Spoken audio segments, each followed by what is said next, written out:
दिल्ली में जो किसान आंदोलन हो रहा है, उसमें इप्टा राष्ट्रीय स्तर पर बहुत सी जगहों में अपनी अधिकतर इकाइयों के साथ सम्मिलित है।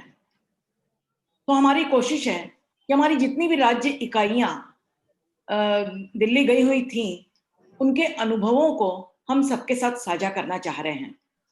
आज हम बातचीत कर रहे हैं उत्तराखंड इप्टा के साथियों से। उत्तराखंड इप्टा के 2 साथी हमसे जुड़े हुए हैं।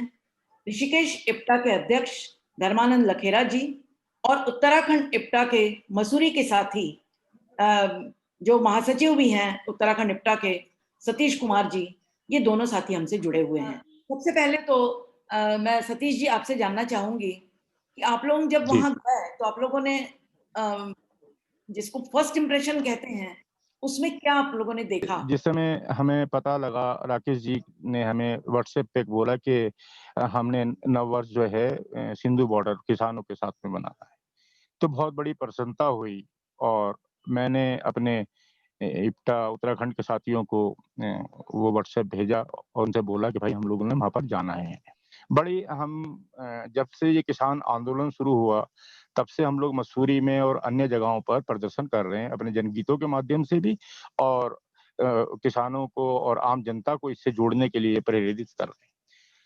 बात हुई कि हम 31 तारीख सुबह यहाँ से चले और रात को जब जाम बहुत था, तो हम लोग रात को तकरीबन पौने 8 बजे के आसपास पानीपत पहुँचे टोल प्लाज़ा पे और वहाँ पर पहुँचने पर हमें हमारे साथी जो हैं राम मोहन राय जी जो कम्युनिस्ट पार्टी के भी हैं और सुप्रीम कोर्ट के वकील हैं। दीपक जी जो वकील हैं और हमारे से जुड़े हुए हैं और उसके बाद में पायल जी जो हैं जो राष्ट्रीय किसान मोर्चा की जो हैं सचिव हैं, वो अभी यंग हैं, वो हमारे साथ में थीं। हाजी साहब थे और एक सरदार जी थे हमारे साथ में।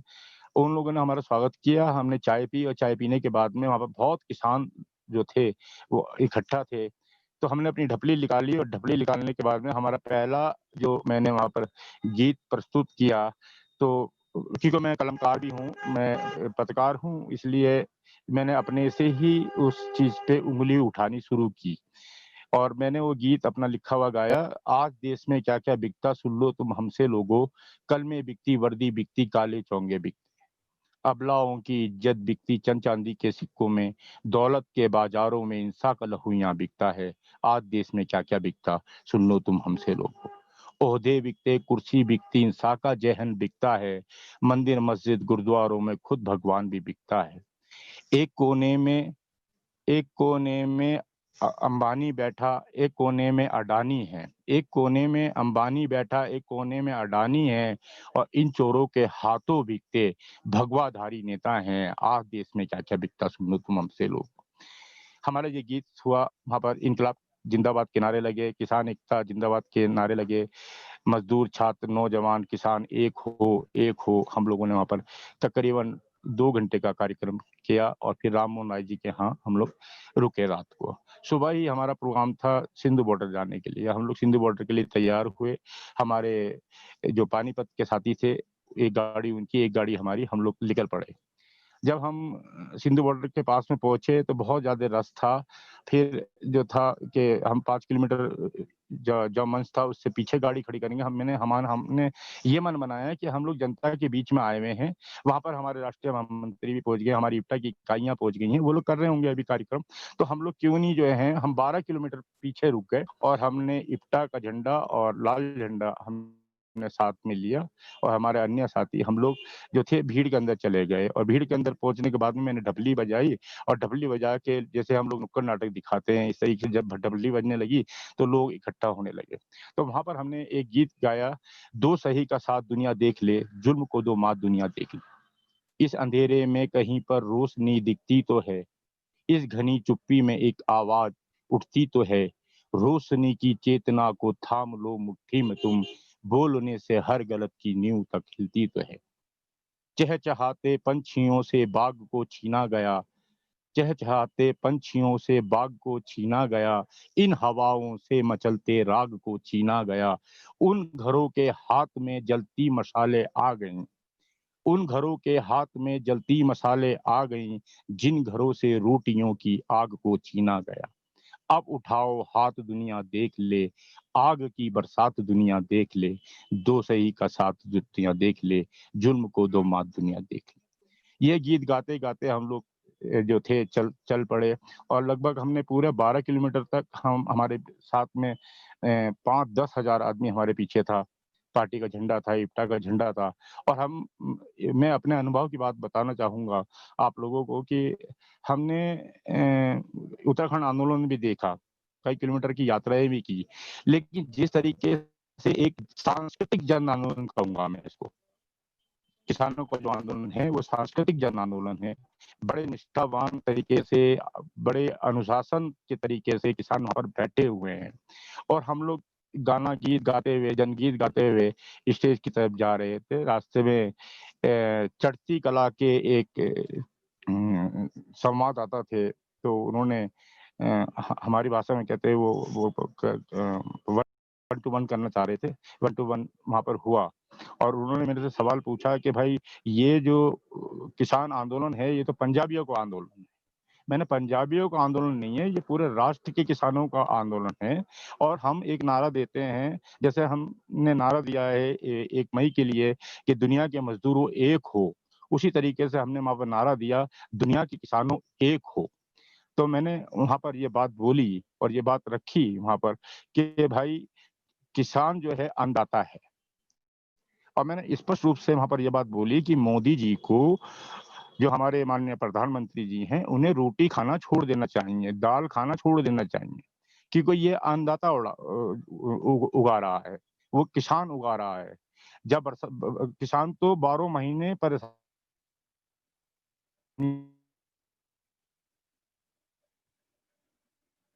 में है।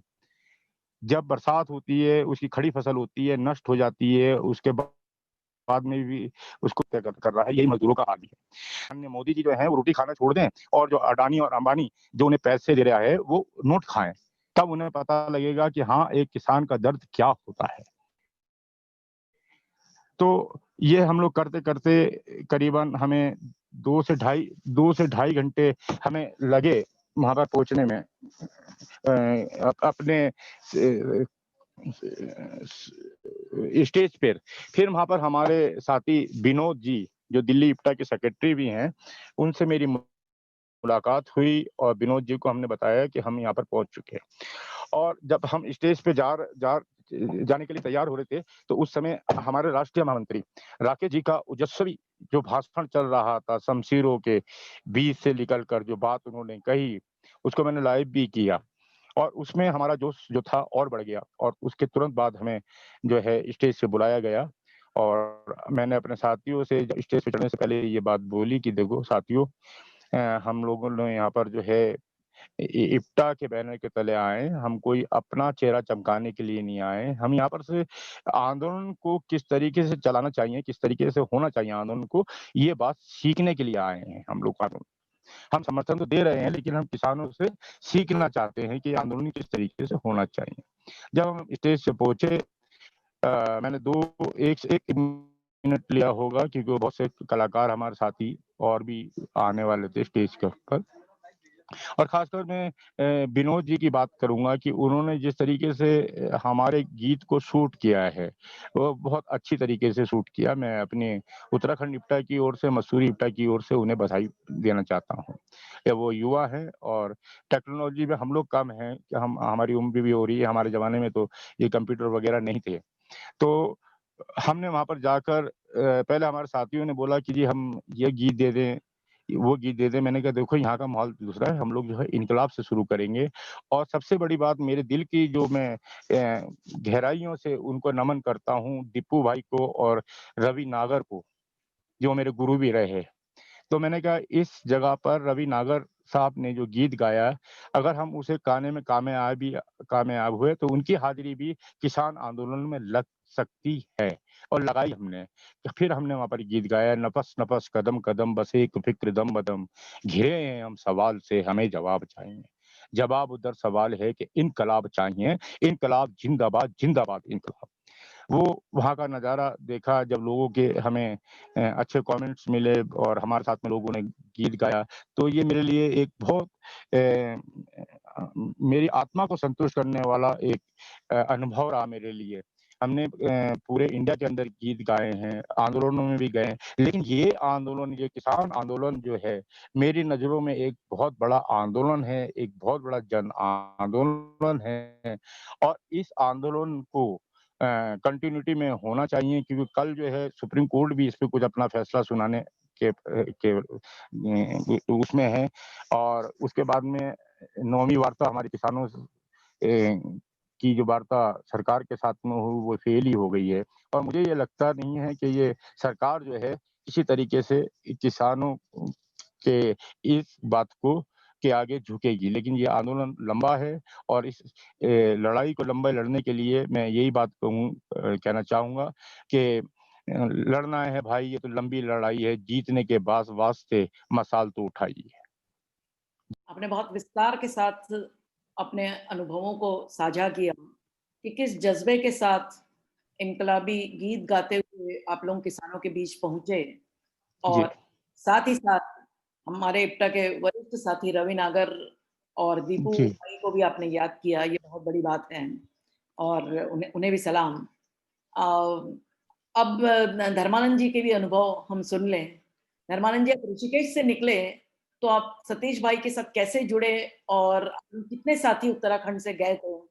और आप लोग किस तरह के अनुभव लेते हुए सिंगल बॉर्डर के मंच तक पहुँचे? आप भी अपने अनुभव साझा करें।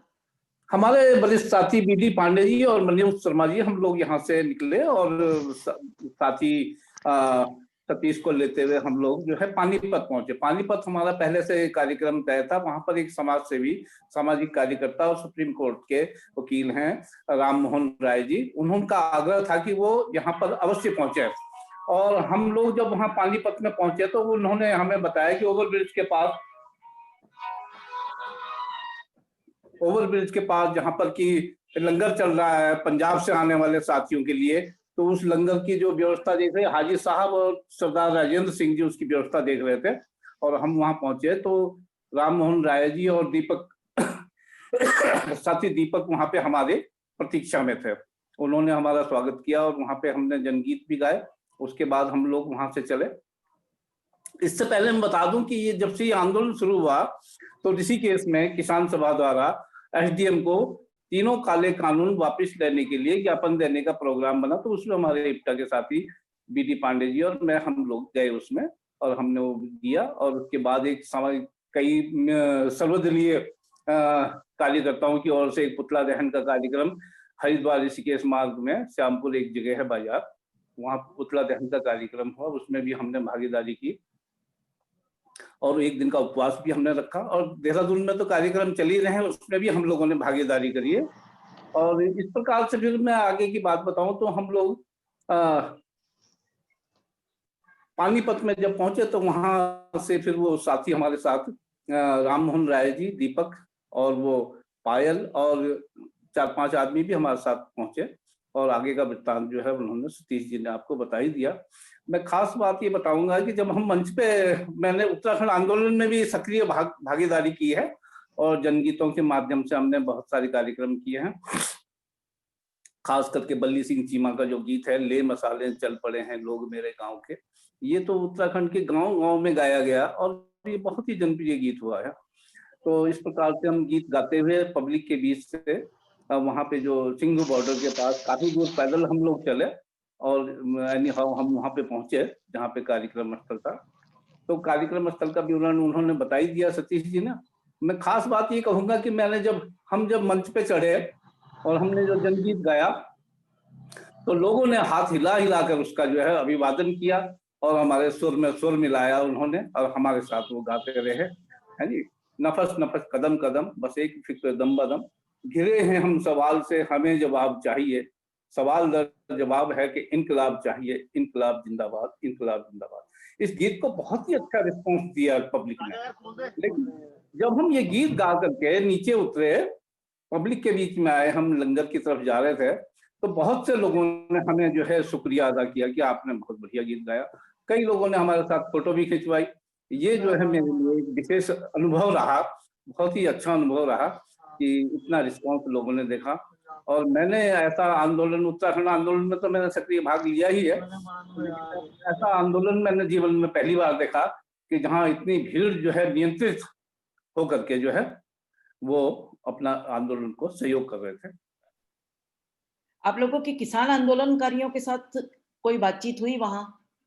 हाँ, जितने भी लोगों से हमने बात की सबके हौसले बुलंद थे और वो किसी भी सूरत पे ये 3 काले कानून वापस होने तक आंदोलन से हटने वाले नहीं हैं। उनके इरादे बुलंद थे, उनके इरादे बुलंद थे और वो दृढ़ प्रतिज्ञ थे कि सरकार पे ये दबाव बनाया जाए किसी तरह की वो 3 काले कानून वापस ले, उससे पहले हम वापस नहीं जाएंगे। जितने भी लोगों से मिले सब में आत्मविश्वास, भरपूर आत्मविश्वास भरा हुआ। खासकर पंजाब के किसानों का जो उत्साह है वो हमारे लिए बहुत प्रेरणादायक है। और पंजाब के किसानों का जो उत्साह है वो, और उनका सेवा भाव, और हर प्रकार से जो है, जैसे लंगर की व्यवस्था है, ठहरने की व्यवस्था है, विषम परिस्थितियों में भी को झेलने की जो व्यवस्था है, उनसे टकराने की, उनसे संघर्ष करने की, प्रकृति से भी लड़ने की उनके पास जो जिजीविषा या उनके जो वो है जज्बा है, वो जज्बा जो है हमारे लिए प्रेरणा का स्रोत है। सतीश भाई, आपकी ओर भी मैं आना चाहूंगी ये पूछने कि आप लोग किस जज्बे से निकले थे और आप लोगों को वहां से क्या और ऊर्जा मिली और आप लोगों ने और क्या ऑब्जर्व किया इस आंदोलन की, पॉजिटिव निगेटिव दोनों ही चीजों को? मैं अपने एक शेर से ये बात आपके साथ में साझा करना चाहूंगा कि हौसला हमको कभी कम नहीं करना होगा, हौसला हमको कभी कम नहीं करना होगा, अंधेरी राह से ही हमको तो चलना होगा। अभी कुछ दूर नजर आता है उजाला हमको, अभी कुछ दूर नजर आता है उजाला हमको, उस उजाले को इस जगह करना होगा। तो कॉमरेड, जो हम किसानों से जब हमारी बात हुई और हमने इप्टा की बात बताई, वो जब बंगाल में सूखा पड़ा था और वहां पर जब इप्टा के साथियों ने, हमारे वरिष्ठ साथियों ने गीत गाया था, भूखा है बंगाल रे भैया जागो रे, तो मुझे वहां पर जाकर यही स्थिति सामने आने लगी कि जब 1942 के अंदर जो बंगाल में अकाल पड़ा, उस समय हमारे साथी इतने परिपक्व भी नहीं हुए होंगे, ये फोन भी नहीं रहे होंगे, इंटरनेट भी नहीं रहा होगा। तो उस समय उन लोगों ने किस तरीके से वो जंग को जीता और इप्टा ने किस तरीके से गीत गा गा कर, जो इप्टा हमेशा करती आई, उन्होंने वो चीज काम की। तो मुझे इप्टा से जुड़े हुए 35 साल से ऊपर हो रहे हैं और मैंने वहाँ किसानों से ये बात सीखी है कि बंदी मुट्ठी जो है वो लाख की है और खुली गई मुट्ठी तो वो खाक की होती है, जहाँ तक मेरा अनुभव है। तो हमें इप्टा के माध्यम से ये कहना है कि हम इप्टा वालों को जो 1 दिन या 2 दिन या 3 दिन टिकरी बॉर्डर भी हमारे साथी गए हैं वहां पर और उन्होंने जिस तरीके से किसानों का हौसला अफजाई किया है, तो ये हमें ये चाहिए कि जब तक किसानों का ये आंदोलन चल रहा है और या इसके बाद भी कोई आंदोलन होते हैं, तो इप्टा जन नाट्य मंच है, ये मेरा मानना है, क्योंकि जब तक जनता है जब तक इप्टा है, और जब जनता नहीं रहेगी तो इप्टा कैसे रहेगी। तो मैंने वहां से ये अनुभव सीखा, उनकी एकता को देख के, उन किसानों के लंगर को देख के, उन किसानों के जज्बे को देखकर कि जिस किसान के पास में मूंगफली की खेती है, वो मूंगफली नहीं बेच रहा है, वो मूंगफली ला के लोगों में वितरित कर रहा है, लोगों को दे रहा है। जिसके पास में केनू की खेती है, वो केनू बांट रहा है, केले बांट रहा है। जिसके पास में एक सांस्कृतिक आंदोलन उस वक्त बच जाता है जब जो है मंच, सिंधु बॉर्डर के मंच के ऊपर लेखक जो है, फिल्मकार जो है, नाटककार जो है, गीतकार हैं, जो हमारे वरिष्ठ लोग जो हैं जिन्होंने अनुभव देखा है। मैं आपके नजर में वो बात भी लाना चाहूंगा, इतना मुझे मालूम नहीं, लेकिन फिर भी मैं इस बात को रखना चाहता हूँ कि 1909 में भी एक इस तरीके का आंदोलन हुआ, पगड़ी समाल जट्टा।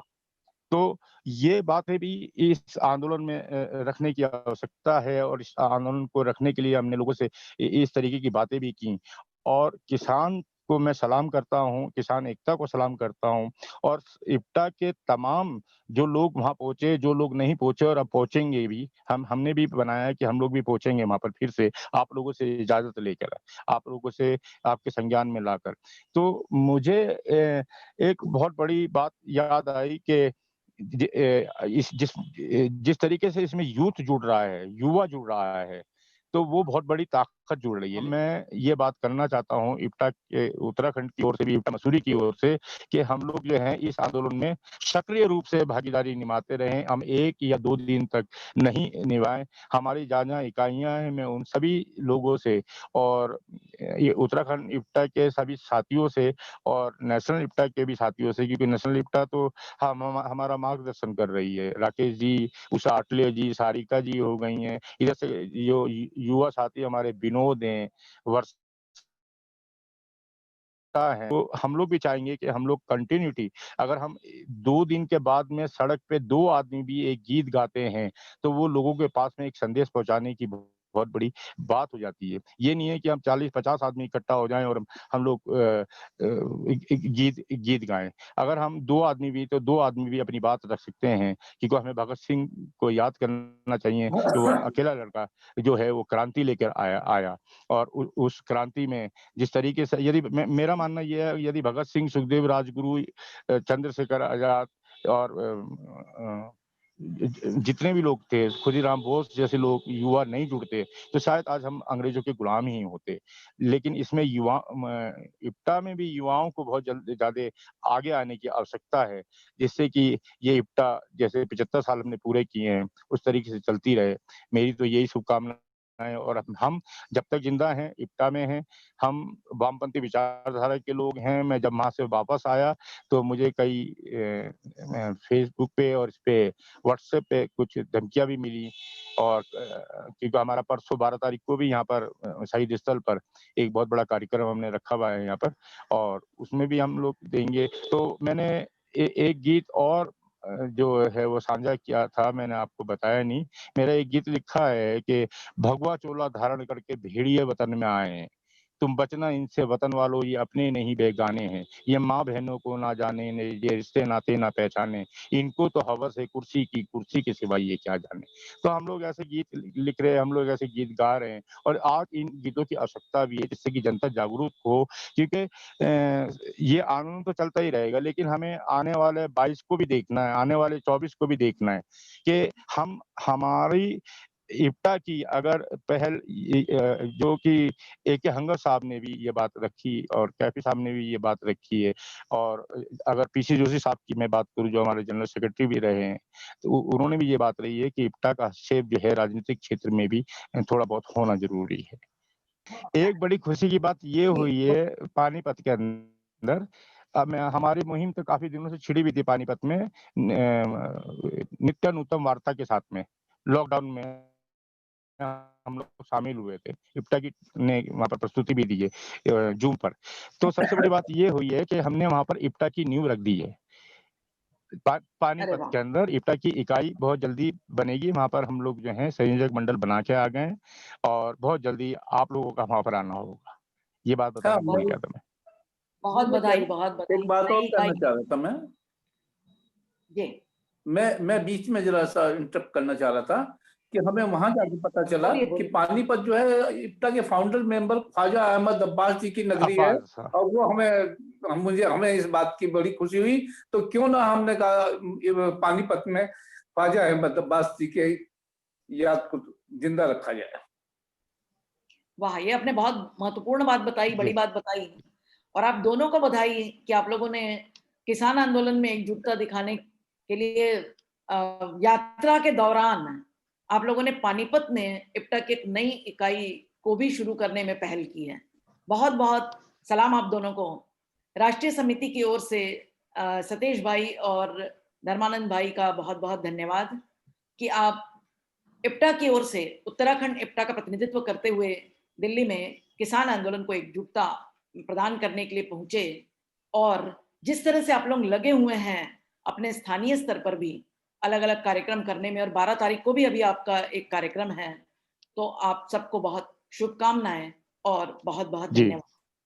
आप लोग इप्टा की बाकी इकाइयों को यदि कोई संदेश देना चाहते हैं तो जरूर बोलें।